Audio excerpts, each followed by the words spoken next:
जिसको प्रकृति कहते हैं, जो बुद्धि का भी कारण है, उसके परमाणु इतने सूक्ष्म है कि बुद्धि के द्वारा भी ग्रहण करने में नहीं आती, और सारी बातों को बुद्धि समझ जाती है, पर अपने परे की जो दो चीज है उसको बुद्धि, उसके असली स्वरूप को बुद्धि नहीं समझ सकती।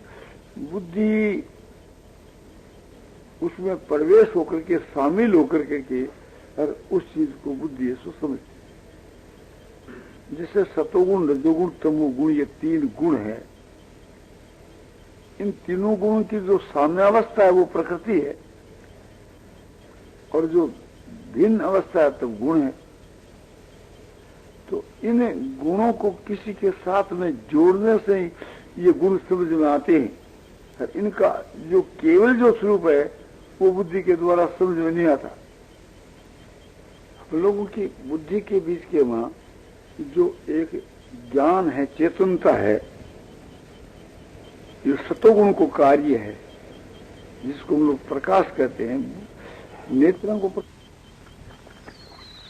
प्रकाश, बुद्धि के भीतर के बीच में जिसको हम एक चेतनता कहते हैं कि एक आदमी सहन करता है तो वहां बुद्धि विलीन है, गाढ़ निद्रा में सुत्या हुआ है तो उसकी बुद्धि प्रकृति के वहां विलीन है।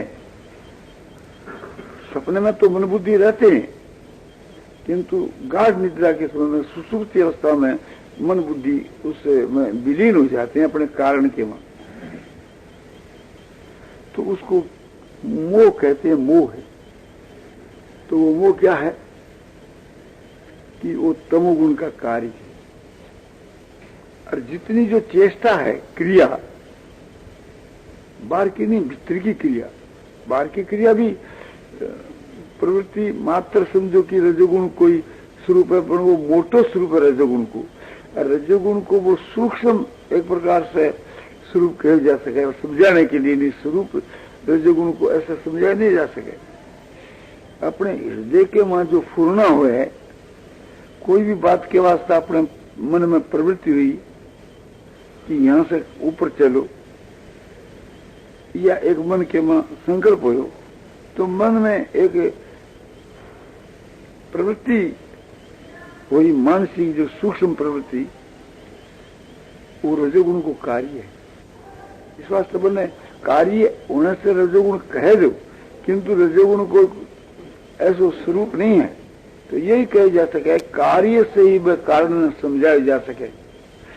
तो अपने शरीर के भीतर में जो चेतनता है, प्रकाश है, ज्ञान है, विवेक है, समझ है, ये सतोगुण को कार्य है। अपने हृदय का और जो ये फुरना है, संकल्प है, जैसे वो मोटे रूप में मन बनी, तो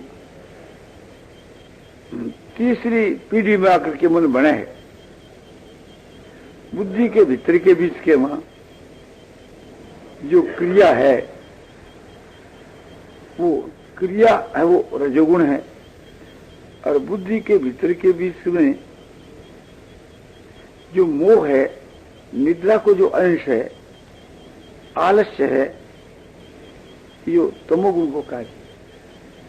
तो कार्य से उस कारण को समझाया गया, यो भी को रूप है, यो नहीं कहे जा सके। और कार्य ने बको रूप कहे तो कोई हर्ज नहीं है। बर्फ जल को कार्य है, इस वास्ते बर्फ में कोई जल कह देवे तो कोई दोष नहीं है। जल से ही वो बर्फ बनी है, जल ही बर्फ के रूप में आए हुए। इसी प्रकार से ठीक 17 स्तंभ तीनों गुण का जो कार्य है, उससे उन्होंने गुणों में समझाया। और गुण भी खुद प्रकृति को कार्य है। भगवान कहते गुणा प्रकृति संभवा, गुण है सो प्रकृति से उत्पन्न हुए हैं। तो प्रकृति है सो खुद गुणों से भी सूक्ष्म है। दूसरे सिद्धांत वाले मानते हैं कि उनकी साम्य अवस्था ही प्रकृति है। वह प्रकृति एक 17 स्तंभ 3 गुणों के बीच के में परिणित होती है। चाहे यूं कह दो,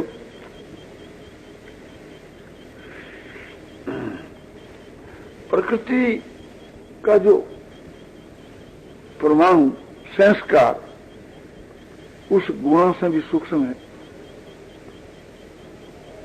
अब उससे भी सूक्ष्म जो है आत्मा है। आत्मा की सूक्ष्मता विलक्षण है। प्रकृति तक जो आपने बतलाया वहां तक तो एक प्रकार से ये सब पदार्थ जड़ है, और प्रकृति से और आगे चेतन में आए जीवात्मा में, तो यहाँ एक प्रकार से यहाँ अब चेतनता जब आ गई तो चेतन को परमाणु के रूप में नहीं कह सकते। प्रकृति तक समझो कि परमाणु आप कह सकते हो, फिर भी समझाने के लिए, जैसे व्यष्टि प्रकृति समष्टि प्रकृति, जीव की जो प्रकृति है वो व्यष्टि है, और प्रकृति का ही मोटा रूप जो सो स्वभाव है। इस वास्ते स्वभाव और प्रकृति दोनों एक ही चीज है, कोई अलग नहीं है। समझाने के वास्ते या उसको पर्याय भी कह सकते हो कि प्रकृति कह दो चाहे स्वभाव कह दो।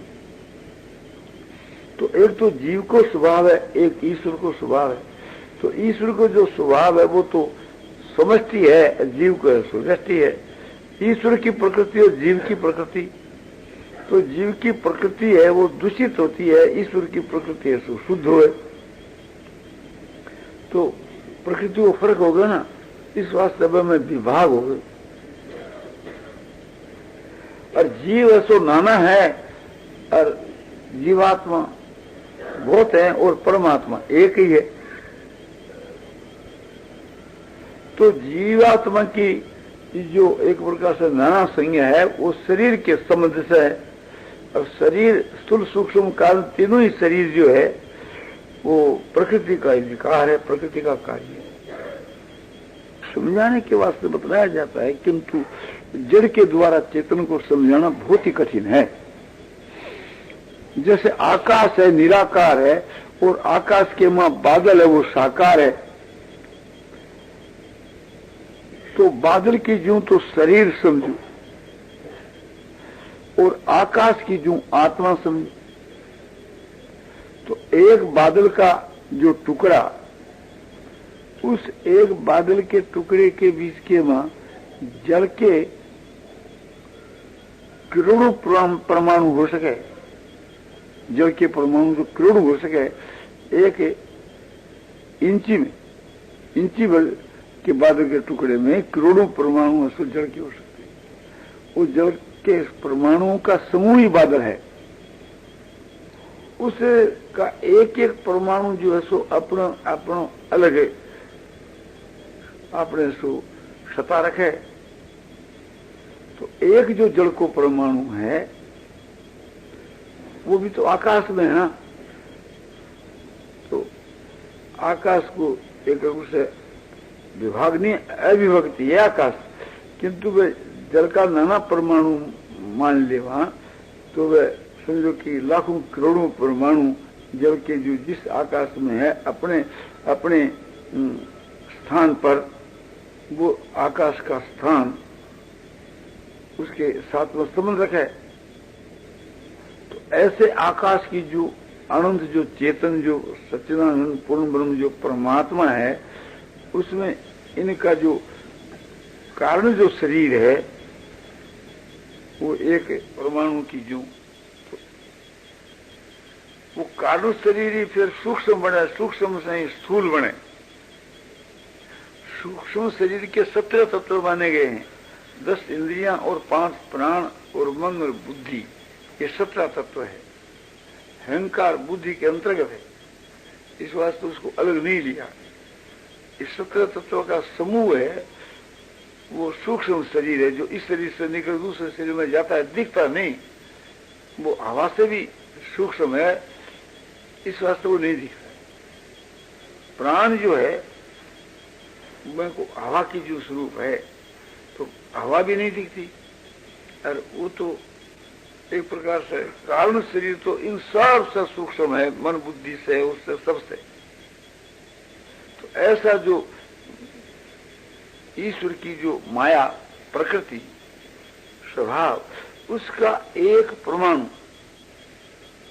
इस चेतन के साथ में संबंध है, वो दोनों मिलकर इसकी जीव संज्ञा है।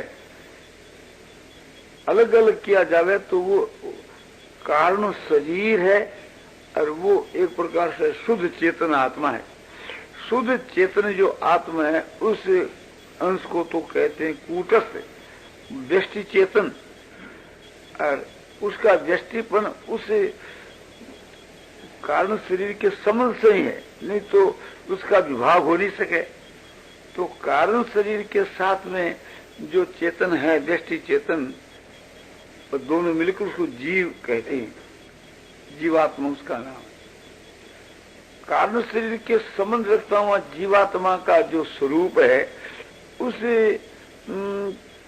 का वर्णन शास्त्रों में श्वेतोपनिषद आदि में बतलाया है कि अपने जैसे शरीर का जो एक रोम है, और रोम का अगला भाग, अगला हिस्सा, रोम का अगला हिस्सा, और उसका फिर 1000 टुकड़ा हुए।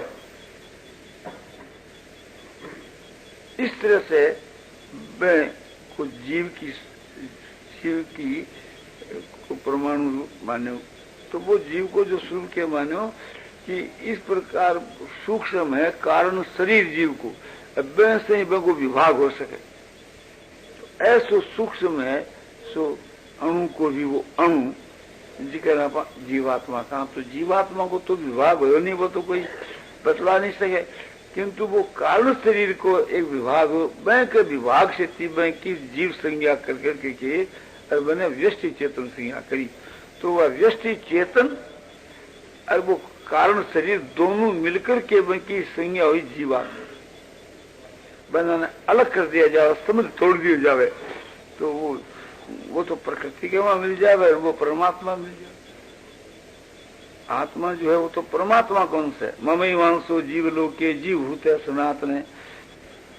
15वें अध्याय के 7 के श्लोक के पूर्वार्ध में भगवान कहते हैं कि ये जीवात्मा मेरा ही सनातन अंश है, और इसका जो शरीर है वो प्रकृति का अंश है। तो दोनों मिलकर के ही सृष्टि की उत्पत्ति हो। अब आपको ये दूसरी बात बतलाई जाती है परमाणुओं के विषय में। प्रातःकाल पीछे चला परमाणु का, तो वो उसका मूल जो कारण, मूल जो तत्व समझाने से वह बात समझ में ठीक आवे, इसलिए यह सब भूमिका आपको बताई। और ईश्वर जो परमात्मा ब्रह्म, उसका तो समझो कि वो तो परमाणु तो जड़ है, वो तो उन सबसे रहित है। फिर भी वो कहा जाए वो सूक्ष्म से भी सूक्ष्म तर है, ये इसलिए बतलाया जाता है कि वो मैं की सूक्ष्मता न कोई दूसरो बुद्धि के द्वारा भी नहीं जान सके। और फिर भी जो बुद्धि के द्वारा परमात्मा को स्वरूप जो जानने में आवे, सूक्ष्म से भी सूक्ष्म तर, वो बुद्धि से मिले हुए परमात्मा को स्वरूप जानने में आए, और केवल जो शुद्ध है बुद्धि से जो अलग है, रहित है, वो समझ नहीं आ सकती, बुद्धि की सामर्थ्य नहीं बन सके। तो बुद्धि ग्राह्य। और मैं कोई वर्णन क्यों जावे वाणी के द्वारा, शास्त्रा में, वेदों के मां कि सप्तम ज्ञानंतम ब्रह्म विज्ञानानंद ब्रह्म, ये सब जो वर्ण क्यों जाए ब्रह्म को, मैं को वर्ण क्यों जा रहा है जो बुद्धि के समझ में आ सके, यानी बुद्धि से मिले हो, बुद्धि मिश्रित, बुद्धि अवशिष्ट ब्रह्म को जो स्वरूप है, उसी के लिए भगवान गीता में कहे ज्ञेयं यत् तत्पर वक्ष्यामि यज्ञात्वामृतमश्नुते।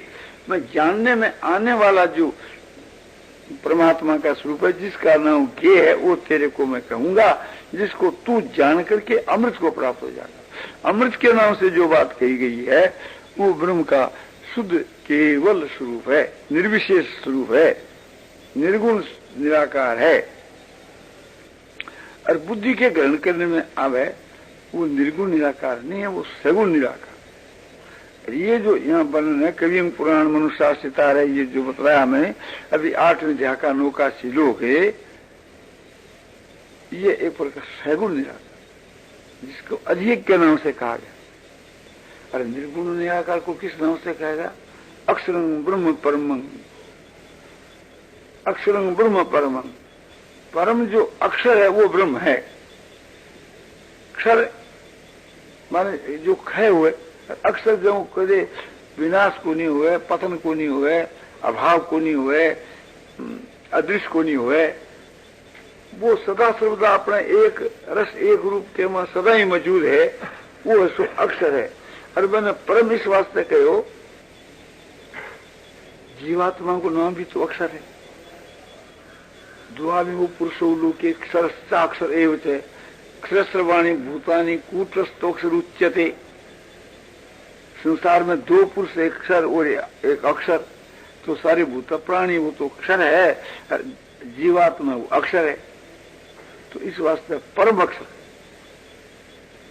जीवात्मा के अक्षर परम अक्षर, उसमें फर्क है। केवल फर्क है कि जब जीवात्मा ब्रह्म में प्राप्त हो जाए है तो वह को जीवात्मा पर नहीं रहे, वस्तु तो वह है, पर वह वस्तु अपने आत्मा जीवात्मा परमात्मा के रूप में बदल जाए, जना वो अक्षर से परम अक्षर हो जाए। तो इस वास्ते वो परम अक्षर है। और इसमें क्षय क्या हो कि इनको शरीरों के साथ में संबंध विच्छेद होना, इसको क्षय होना हो। वह क्षय होने वाली चीज तो उसके साथ में थोड़ी थी, क्या शरीर, जीवात्मा को तो क्षय हुए नहीं, आत्मा को तो क्षय हुए नहीं।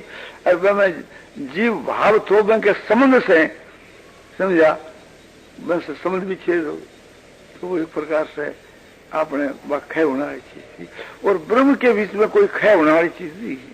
इस वास्ते उसको परम अक्षर कहवाए। वो निर्विशेष, उसी को नाम निर्विशेष ब्रह्म है, उसी को नाम निर्गुण ब्रह्म है, उसी को नाम परम अक्षर है। तो जो आपने सगुण जो परमात्मा को स्वरूप है, मैंने सूक्ष्म से भी सूक्ष्म तर कहे जा सके। इसलिए कि समष्टि बुद्धि जो कहे उससे, या उसकी ईश्वर की जो प्रकृति कहे जाए उससे संबंध है। शुद्ध जो ब्रह्म है वहां तो न प्रकृति है, न कोई अपना समष्टि बुद्धि है, कुछ भी। तो इसलिए जो अधियज्ञ है वो सगुण है, निराकार है। और परम जो अक्षर जो है वो निर्गुण है, निराकार। निर्गुण भी है, निराकार भी है। निराकार होकर के गुणा से अतीत है। निराकार तो और बहुत सी चीजें हैं। प्रकृति है वो भी निराकार है, जीव है वो भी निराकार है, बहुत सी चीजें निराकार। मन बुद्धि है ये भी निराकार है, पर आंखों व्यक्तित्व पकड़े जाओ है। इसलिए निराकार होकर के भी, इससे भी और बढ़ करके निराकार वो चीज है जो पकड़ी नहीं जा सकती।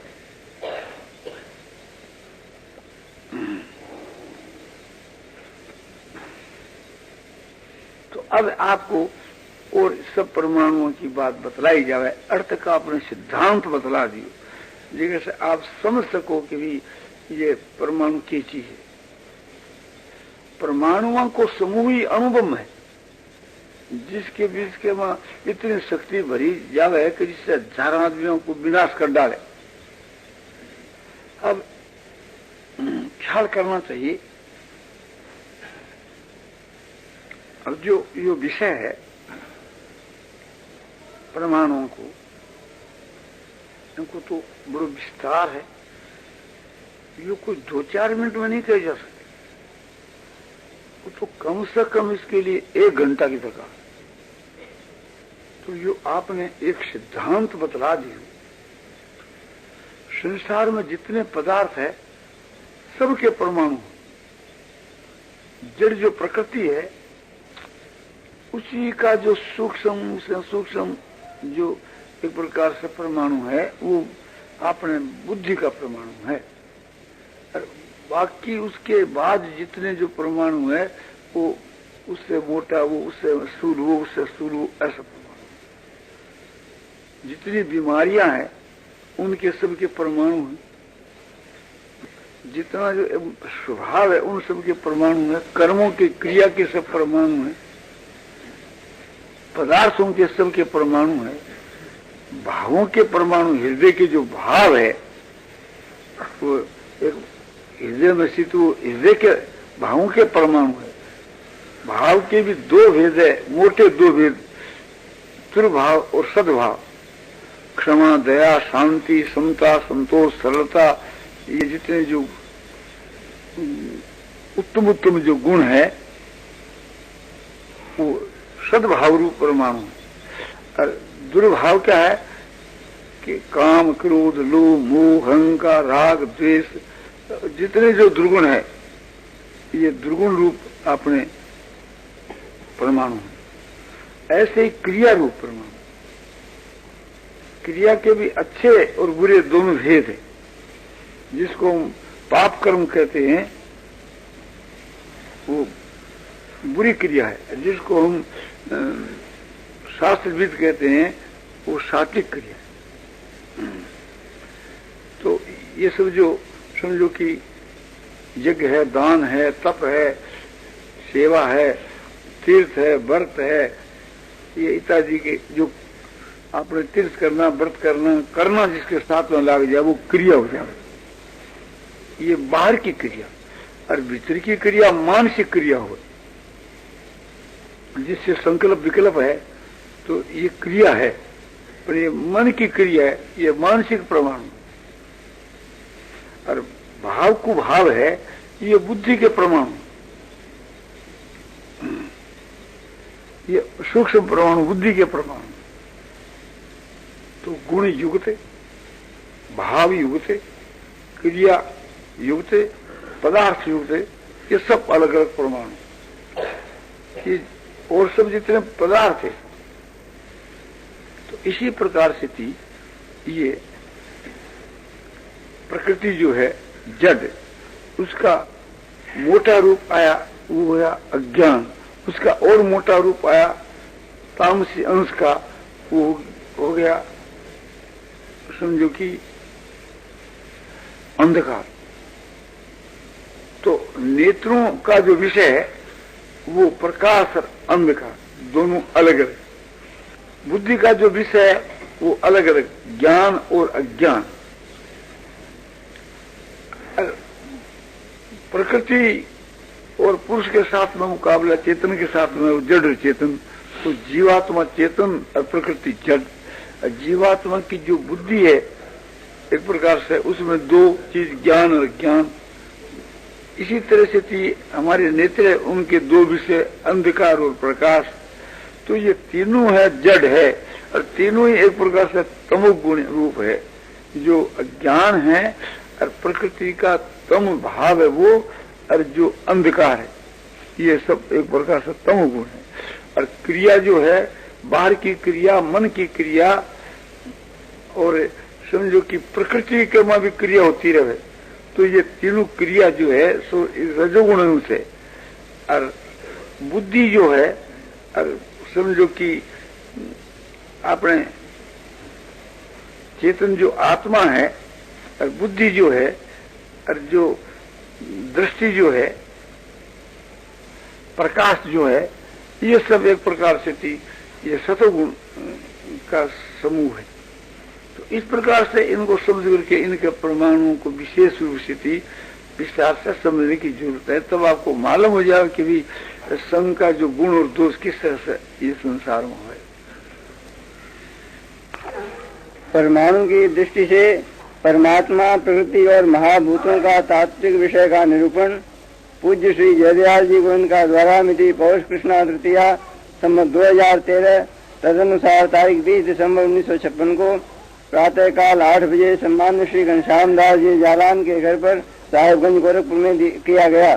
चंद्र की जय। मोर मुकुट बनू।